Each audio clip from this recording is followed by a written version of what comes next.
The other reason Latinos voted for Trump that we're not talking about is because they wanted to punish women. They wanted to punish liberated women.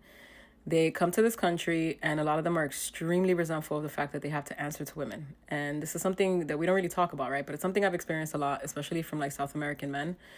I know that a lot of Americans still don't want to believe that Latinos are white, but I want you to ask yourself two questions. Who colonized Latin America, and where did those colonizers go?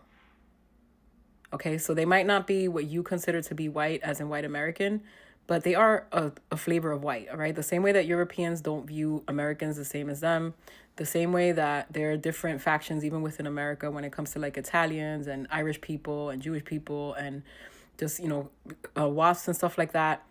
They are white, and you have to kind of let that get into your head, okay? So they come to this countries that are extremely male-centered, patriarchal countries where women are not in any way, shape, or form empowered the way that they are here. And they have to answer to women. And not only that, they have to answer to Black women. And they hate that shit. They hate that shit, okay? So they wanted to humble you. That's what they did. While you're fighting for their rights, while you're fighting for them to get in here, they're fucking humbling you. The women too. Because a lot of Latina women, and if you know Latina women, you're going to know what I'm talking about, especially the most conservative ones. They're doing their dirt. They're doing all this stuff, but they hide it from their families. They keep it quiet. They take advantage of all the freedom they have here, and then they go back and pretend that they're, la niña buena, the little good girl. But at the end of the day, they're resentful of the fact that they can't be as free as a lot of women who openly go against the social norms of the patriarchy.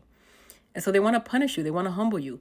The women that I know that voted for this man or that didn't vote are not women that I would consider to be women who would push back against the status quo. They're not. They're not women that openly speak up about women's rights. They're not women that do that. They only care about themselves.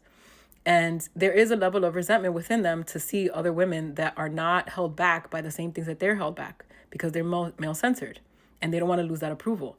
As a Latina that has always been open since I was a young girl, before I understood what feminism was, I've always spoken my mind. When I tell you the amount of pushback I've gotten, I've been called masculine. I've been told that no one would ever marry me because I'm not submissive enough. I've been told so much crap. I've been told that I'm too liberated. I've been told that I'm a man hater. I've been told that I'm a know-it-all. I get told all kinds of crap by Latinas that are supposedly liberated, by Latinas that you would think they wouldn't be anti-feminist. Okay, so you have to understand that it isn't just about racism. It's about feminism. It's about humbling us. It's about putting us in our place. So from here on out, the next 4 years, if you were already like becoming, an opinionated woman, if you were already being intense, or if you were on the fence about it, I want the next 4 years for you to be a raging feminist. I want you to be repulsive to these people. I want you to be a fucking problem. I want you to rub it in their face. And I want you to stop fighting for the rights of people that come to this country and want to limit your rights, because we barely gained our own rights. We barely gained our own rights. And the people that we've been helping came here and decided that they didn't want to see us liberated, that they want to see us the same way that the women in their countries are. And I'm not just talking about the men, I'm talking about the women too. They're pick-me's. A lot of them are pick-me's. So yeah, think about that, because moving forward, I know I'm not an anti-immigration person, but I've been seeing this coming down the pipe for a long time because of the amount of people that we've been letting in here. I was like nervous for years because I'm like, this is definitely going to flip the country red. This is definitely going to flip the country red. And again, I'm not anti-immigration, but I want you to use your noggin, okay? France doesn't have birthright citizenship. Haiti doesn't have birthright citizenship. The minute Trump got elected, Canada closed its doors.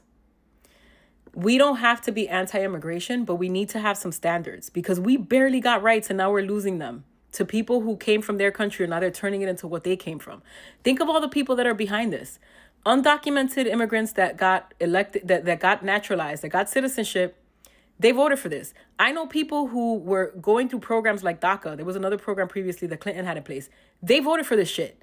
A lot of these DACA recipients, as soon as they get citizenship, are likely going to vote for this shit. They're going to keep voting red. And we just keep letting them into the country. The New York City Council, do you know what they've been doing as New York has been flipping further and further red? As all of these little media organizations and blogs were on the streets asking Latinos who they voted for or who they would vote for if they weren't undocumented. I'm talking about people that are here right now undocumented, that came here for asylum. They would ask them and they'd say, I would vote for Trump. I would vote for Trump. I'd vote for Trump. All over the country, people are seeing formerly undocumented people, currently undocumented people saying that either voted or they would vote for Trump. And the New York City Council over here was pushing for undocumented people to vote in local elections. An incredibly unpopular movement. in the middle of this craziness that we have going on here, while the people that they're trying to help are actively working against us. We need to have higher standards for immigration. We can't just let people show up here without being educated, without making sure that they don't respect our rights, because we're going to keep losing them. People are envious. People have a crabs in the bucket mentality, and people hate women. They hate women, especially Latinos, especially a lot of these people from male-centered countries. All right. And we're just working against our own interests. Women need to have standards. We can't just support everyone. We have this mentality of like wanting everyone to be okay, and we'll screw ourselves over for that. It doesn't make any sense. It does not make any sense. And I know you might know a lot of people right now that they're scared and they're suffering and all this stuff and that they wouldn't vote red. But I want you to ask yourself this question. Do they openly speak up for women's rights? Do they openly speak up for Black people's rights? Or do they only care about their own situation?